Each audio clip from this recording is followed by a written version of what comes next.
বন্ধুরা, আজকের গল্পের আসরে তোমাদের জন্য থাকছে গোপাল ভাঁড়ের ঘোড়া নয় গাধা দরকার। গোপালের গ্রামে এক ধোপা বাস করত। সে খুবই বোকা। তার একটা ঘোড়া ছিল, কিন্তু ঘোড়ার দ্বারা কাপড় কেচে বাড়ি বাড়ি দেওয়া যায় না। তার একটা গাধার দরকার। ঘোড়া বিক্রি করে সেই টাকায় গাধা ভালো রকম কিনে আনতে পারে। সে এ কথাটা ভাবতে পারে না, এমনই তরল তার মগজের ঘিলু।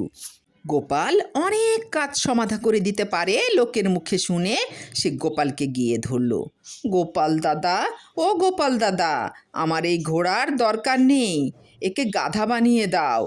লোকে বলে তুমি নাকি সব পারো। গোপাল হেসে বললে, বেটা, তোমার মতো গাধাকে পিটিয়ে বরং ঘোড়া বানানো যায়, ঘোড়া পিটিয়ে গাধা তৈরি করা যায় না আদতেই।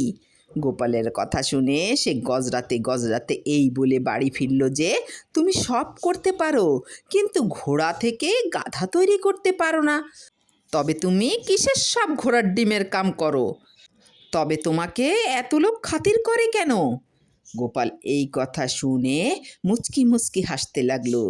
এদিকে ধোপাও বিফল মনোরথ হয়ে ঘোড়া নিয়ে বাড়ি ফিরে গেল।